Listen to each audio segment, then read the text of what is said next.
Welcome to Data Science Perspectives. This series focuses on analytics and data science professionals from across industry to learn about how their career unfolded, what skills they look for when hiring, and what trends they think are coming next. I'm your host, Bill Franks. Let's get to it.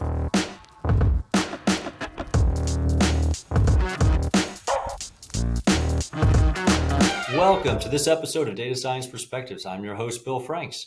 Today, I'm lucky enough to be joined by Ken Viciana, the Vice President of Global Data and Analytics Products at TSYS.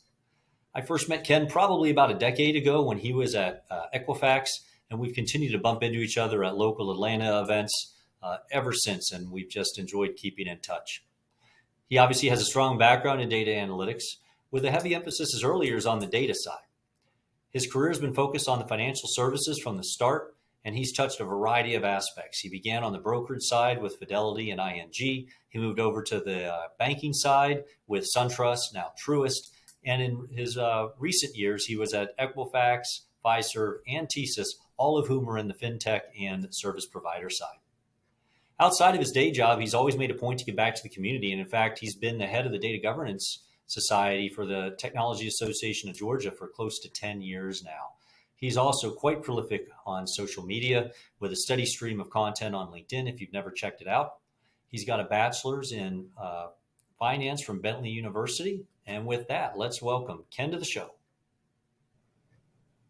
Well, welcome to the show, Ken. Thanks for joining me.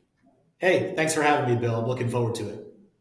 So one thing I like to start out with is just understanding kind of how people got into our world of data and analytics. I know that you actually originally had a finance degree. So what kind of brought you from the area of finance back in school, suddenly now deep into data and analytics? Yeah, it's been a long journey, quite a journey thinking back. So I went to Bentley University in Massachusetts, majored in finance. And my first job out of school, I worked at Fidelity Investments, initially focused on retirement plans, 401k plan administration. And, I was there for about 7 years, but about a few years in, they were spinning up a data team. They really recognized the importance of data management. And at the time, it was managing reference data. So I sat on the trading floor in front of these Bloomberg terminals, updating information about securities and financial instruments on the fly. So it was fast paced and exciting, but that was my first kind of, specific data role, operational data management. And then I got into BI reporting. We were using Cognos there. So building out data quality reports. I managed our credit ratings program. So working with Moody's and S&P and Fitch on, making sure we're getting good, timely ratings updates and triggering any issues we had. So that was my initial kind of jump into data. And then it just, kind of evolved from there. I ended up moving down to Atlanta for a job with Suntrust Bank after that, managing data quality at the bank. It's interesting because most of the people I talk to, even if they had a degree that wasn't analytics, somehow ended up in their first job in analytics. But you're one of the first folks I've talked to where you literally had a job that wasn't analytics, but interacted with data and ended up, moving your way over to data and analytics as a function of that evolution. So that's interesting. So there's a path for everybody into here. You don't have to start out in it. Yeah, I think that's the beauty of it is there's lots of different components of data where you can get involved in. As my career has progressed, each kind of leap to another role has been a different flavor of data and analytics. So I think that's one of the differentiators is it's really helped kind of round out my background and knowledge in the area, which has been really valuable for me. So one thing I know your current role is at TSYS, and before that you're at Fiserv, and in the financial services industries, they fill a very specific and important niche, but I think a lot of people might not be that familiar with them because they're more behind the scenes. Maybe just give us an overview of the general niche that your current and past employer fit in, and then where data and analytics fall, obviously, within those organizations. Yeah, I mean, I think the grouping that a Fiserv and a TSYS are put in is specifically in the Fintech space. So these companies are heavily embedded in kind of our financial system. The common example I'll give to people when I explain it is, when you go to Walmart and swipe your credit card as a consumer and you expect to quickly see approved and get your receipt and move on. I mean, we're kind of the technology behind the scenes that's making that payment process, and how do you get that approval? So heavily embedded in the ecosystem, but really core to all the transactions that are processed around the world. I had slightly different focus between my two roles. So at Fiserv, I worked within our cybersecurity organization, so focused more on data and analytics around our cyber program, gauging things like vulnerabilities on our applications as an example. Whereas at TSYS, I'm back along the lines of monetizing our data, bringing products to market that can drive revenue for us. So, slightly different angle. At Fiserv was more defensive, and I'd say at TSYS, back kind of more on the offensive side, trying to drive revenue from our data. So when you talk about, I think even when I hear you mention something like deriving data products, that's a relatively new thing. So you've been in the financial industry and doing financial data and analytics related to that for your whole career in one fashion or another. So that kind of brings up the general view of what have been some of the biggest changes you've seen from the early days till now in terms of how companies are approaching it, and in particular, some of the ways that it's getting utilized, like data products. I don't even think that was really a term you would have heard of until several years back, and now it's almost ubiquitous. Yeah, it's kind of amazing when I think back. I mean, you've been around a while too, Bill, so you've seen quite a bit change. But when I kind of grew up in the space, it was building out enterprise data warehouses. Kind of the idea was to really integrate data across the enterprise and create that single source of the truth, that trusted source for analytics and decision making needs. But as that's changed, I was involved in kind of the whole big data kind of wave that came about a number of years back, and the idea of building out these huge data lake environments with all the data, and then that became somewhat of a challenge or an issue because you were dumping all this data, but you didn't really understand it well, and data quality was a huge challenge with that. So now, fast forward to where we are now, and we're kind of embracing more of that data mesh idea, kind of more of a federated model, kind of putting the onus on the business units to really help kind of rationalize and contextualize the data. So, I think just the overarching differences in how you manage data and make it available for use. And then obviously companies are really trying to monetize their data assets as new revenue streams. I think if you go back, a lot of the use cases and applications were for internal purposes specifically, things like, operational efficiencies and, IT cost savings, a lot of internal use cases. And now, companies are really thinking about, what data do I have that I can kind of package and bundle and kind of bring to my clients as a revenue stream for us.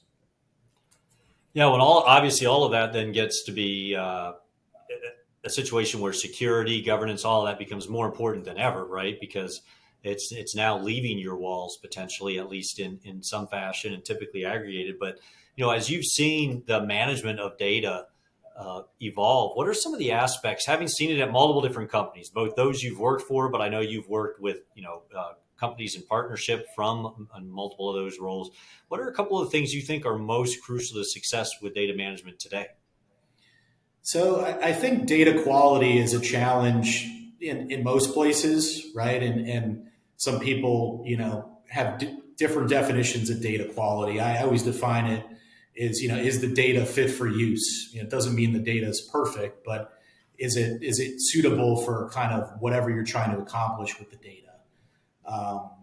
But to kind of get there with data quality, you've got to have kind of formal management and kind of governance over your program. So you got to have these processes and, creating standards and, having metadata management is kind of a core capability that I think really helps places leverage data as an asset. When you have that resource that's trusted and people can go to get information about the data or context about the data, it mitigates a lot of risk of misuse. I know currently I have a data science team, and having that hub, that metadata hub, is a resource for them as they're building models and different risk scores they're creating and things. Having a resource to go to that can kind of help them understand the data, it's really invaluable for us. So, no, obviously you've worked at a number of big companies and you've grown into more and more senior roles over time, even since I've met you. I think you've moved up the rung a few notches. So what's a trait or two that you think has really been instrumental to your success over the years as you look back? Yeah, so I think in this data and analytics space, a trait that I think is pretty core is just being curious and really asking questions and getting into the data and understanding it. Being inquisitive, I think, is really critical. But one thing I'd mention, especially as you navigate different companies, and some of the landscapes are very complex and political. It's a huge part of it is building good relationships, because a lot of times, you're reliant upon different groups across the organization, and you need to connect with them and influence things to kind of accomplish shared goals. So, one thing I've kind of positioned myself in my career is kind of being able to sit between the business and IT and help connect the dots and get things done. I think that's a core area. In a lot of places, they often talk about things as the business and IT, and building that bridge and kind of helping these groups work together to accomplish shared goals, I think is a key aspect to why I've been successful. But to do that, you really need to understand both sides. You don't need to get really deep on both, but you need to be able to speak both languages to a certain extent.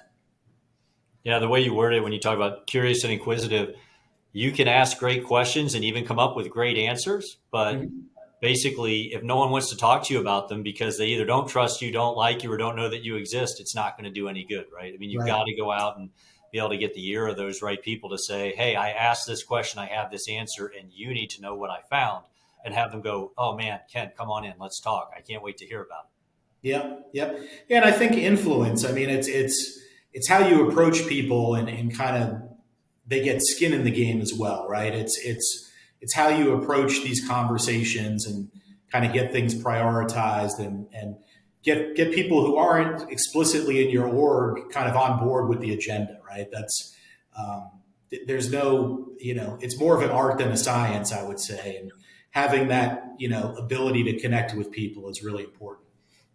I'll tell you what's intriguing to me. This is the 5th season now of the webcast, and I cannot tell you how many times some variation on this theme has come up among senior level people. And it's such a recurring theme. And I know in my past, I've seen the same in my own career. And yet I think a lot of students and a lot of people young in their career still are under the mistaken impression that as long as they get their heads down and code well and come up with good analytics, that they've got a path to the top. And certainly that helps, and that's a piece of it. But it's amazing to me how much these other skills get emphasized by folks like yourself, yet they're not necessarily an officially incorporated part of university curriculums, or necessarily training paths that people would do on their own. It's getting to be a little bit more on the private training path, like over the web and such. But any thoughts in your mind as to why there's this big gap here? Why is it that it's so necessary yet so little understood when you're young in your career? Because I'll bet you didn't know that when you were young either, any more than I did. Yeah, I don't know. I think when you get out of school, you kind of got your blinders on. You're thinking about kind of your specific, niche area in the organization. And, I think now, like data scientists that I'm bringing in, and I'm managing a data science team, you can do the greatest work that could be really valuable, but if you don't do a good job explaining it, in business lingo and being able to have just a conversation in layman's terms with executives, it just doesn't go anywhere, right? And it's kind of a shame. It's something I've really pushed. It's like you've got to be able to explain it, the value prop, very easily, and it's got to make sense. The execs, the attention spans get shorter and shorter as we go on. So it's really that value prop and being able to frame, what's critical about this analysis, what's the action. So that's kind of something I've been pushing. But broader speaking, things I wish I learned earlier in my career. I think focusing on bigger challenges and problems. And one thing I encourage people to do, it's get closer to the business, really understand the business, how the company makes money. And if you start to understand some of the challenges or pain points, that presents a lot of opportunities for the data and analytics folks to go in there, whether it's just providing some transparency as a first step,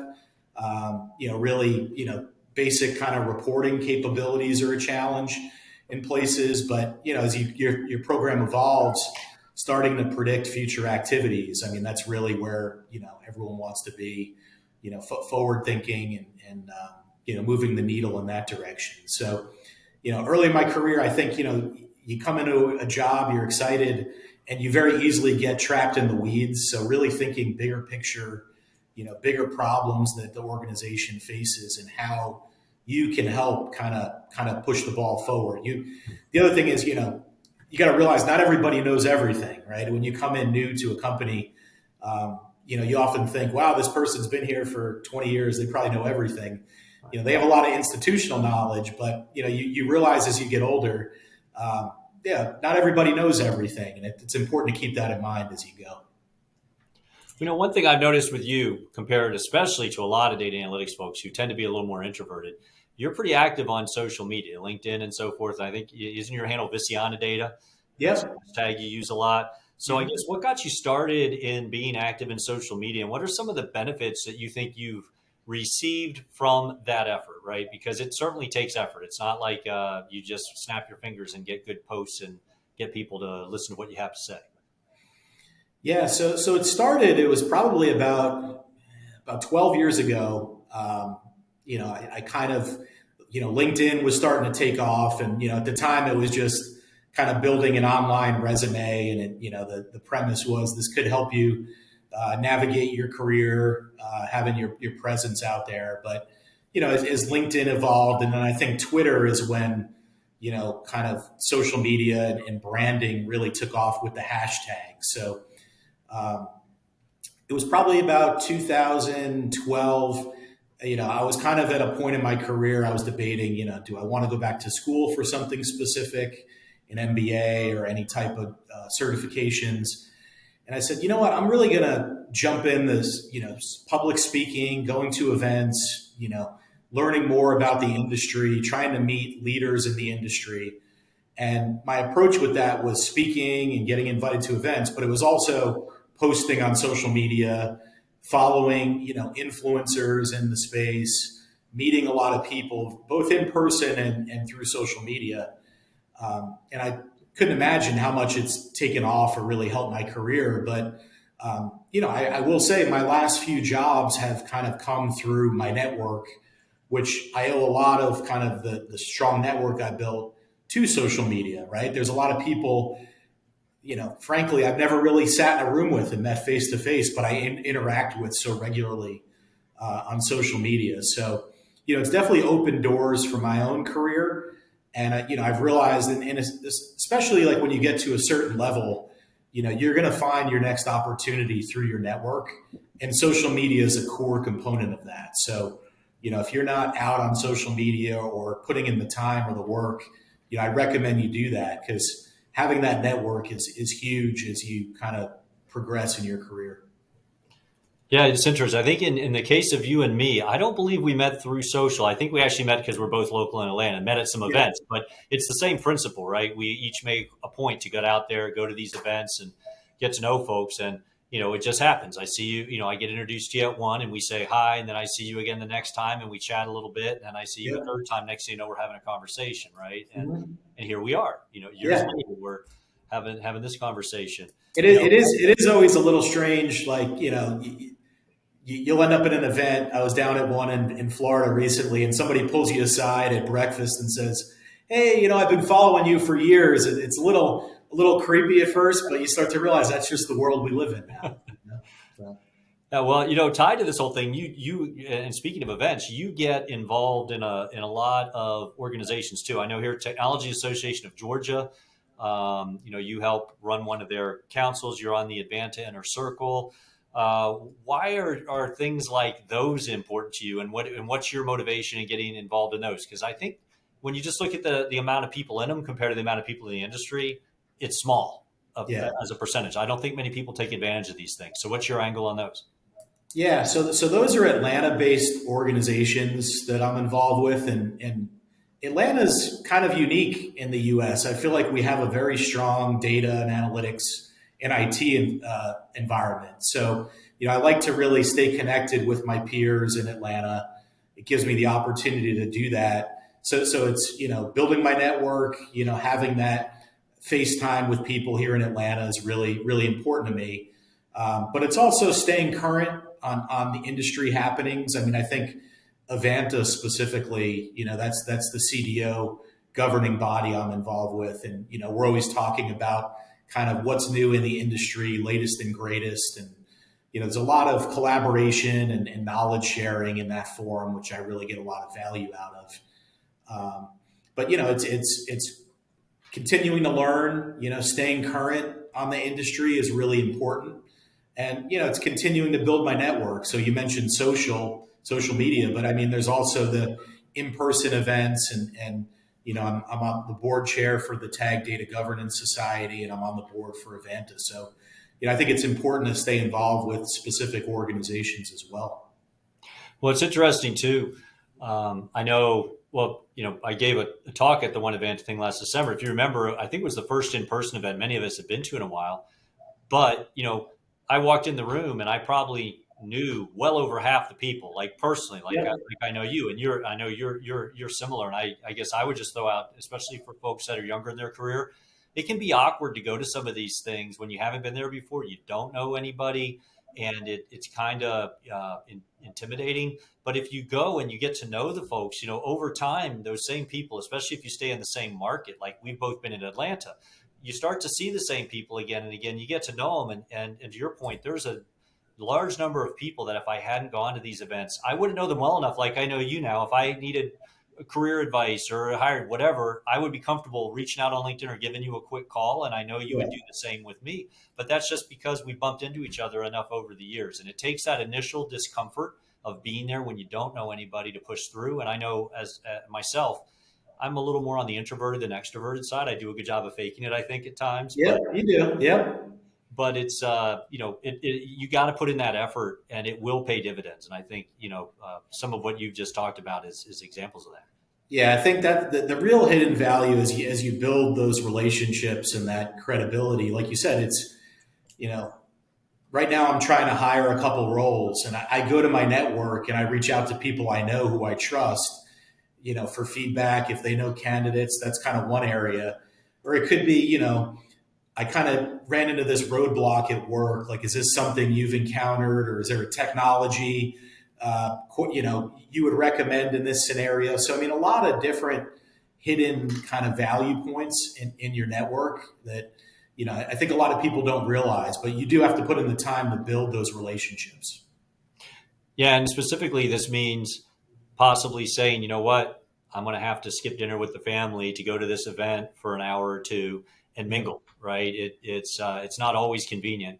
You're either going to miss work, which is stressful because you got to miss part of your day and make it up that night, or you're going to miss part of it. But yeah, I don't know anybody who puts an effort into this stuff who then says, yeah, it was a waste of my time, honestly. Yeah. I mean, no one who's stuck with it do I know who says it's a waste of time. And I think, to your point, it's a little bit circular. Did you partly get the job you have now and because you knew people who were able to both recommend you or be aware of you, when your resume comes across? Oh, I think I know Ken, or I've heard of Ken. That's priceless. Yeah. When someone has heard of you before you show up on their desk. Yeah, it's huge. I mean, I think my last couple of jobs, that's how it's kind of gone down. I've walked in and, the person I'm interviewing with I hadn't met in person, but they already kind of knew me and my background and, had reached out and gotten some feedback before I even entered, which, it's really important from a credibility standpoint. So I think we've talked about a couple of things that folks can do and traits that they can build. But let's look for something distinct from what we've already talked about. That if you're interviewing someone today for a role, what are some of the things outside of the obvious that you look for? And if there's anything you could mix in around somebody maybe that's going to be graduating soon or just graduated that they could specifically focus on to help stand out from, the pack of everybody who has a degree with virtually no experience. It's really hard to stand out early. It is. It is. I mean, obviously there's always specifics to whatever the job rec is, right? Making sure the person has the background and the skills and the knowledge. But for me, I mean, one of the main things right off the bat, and they do say, like, when you're interviewing, the person generally has made up their mind, in the first few minutes, and it just comes with excitement. Like, I wanted somebody to come in the door who's excited to be there, who wants to be on the team. It sounds like common sense, but if you go into an interview kind of flat and, you're not energetic and enthusiastic about the job, that's a red flag for me. I mean, if you can't get excited about the job, when you walk in for the interview, that's trouble right there. But, you got to do your homework before you go in there. You should have some good questions about the company. You obviously need to understand what the company does and have some background. You don't need to know everything, but going in there and having some good questions kind of in your mind that you want to bring up to make it more of a conversation and just to prove that you've done some prep work in advance is really important. Well, Tay, before we run out of time here, just one last one for you. If you were to pick one thing, if you look out, a lot of our stuff has been kind of past and present based. If you look forward 2, 3, 5 years down the road, what's one trend that you see coming at us hard that you think is gonna be really big in the coming years? I mean, the technology landscape's moving so fast. I think we're going to see more, better self-service, business user self-service capabilities. I think NLP has some more to go here, but I think we're going to get to a point where we're going to have some true self-service capabilities for business users. Where today, I mean, companies say they have self-service, but there's a lot that goes into that. I think the tools are going to evolve, and we're finally going to realize that where we can deploy something to a business user and they can quickly get what they need out of it. Well, I think there'll be a lot of people who will be thrilled if that one comes true, because I think everybody needs it. So, well, I want to thank you. I know you're busy and you took some time out of your day. I thought your comments were great, and it's always good to see you. So thanks for coming and joining me today. Yeah, very good to see you, Bill. Thanks for having me. I enjoyed it.